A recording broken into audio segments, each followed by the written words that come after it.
Ấn rồi.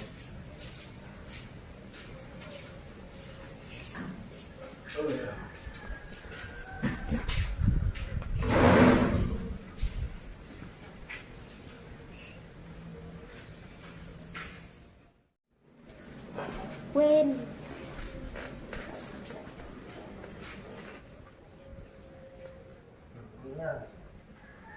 Nhìn thấy gì ạ?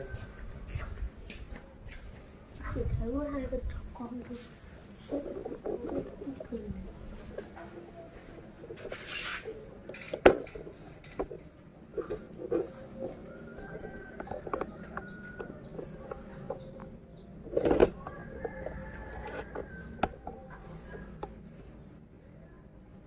Rồi quay đầu hết ô tô lên đây. Hả? Quay đầu ô tô á?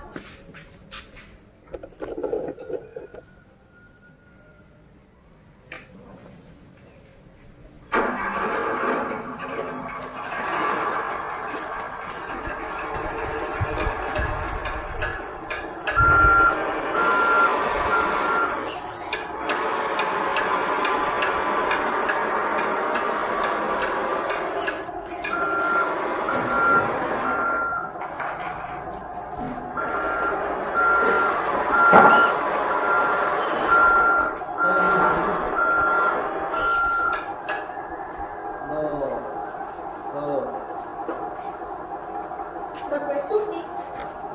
Bật máy xúc nhá. Bật đi. Ừ.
Nó làm gì?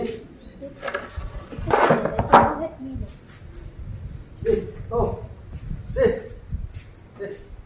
Ê, ê, ê, Không cần. nó lái không chuẩn. Đến đời lên một tí đi. Rồi bỏ ra đi, đi ra đi, đi, ô.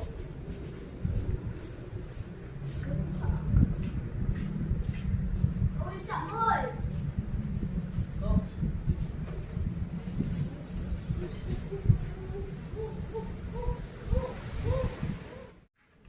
Đi.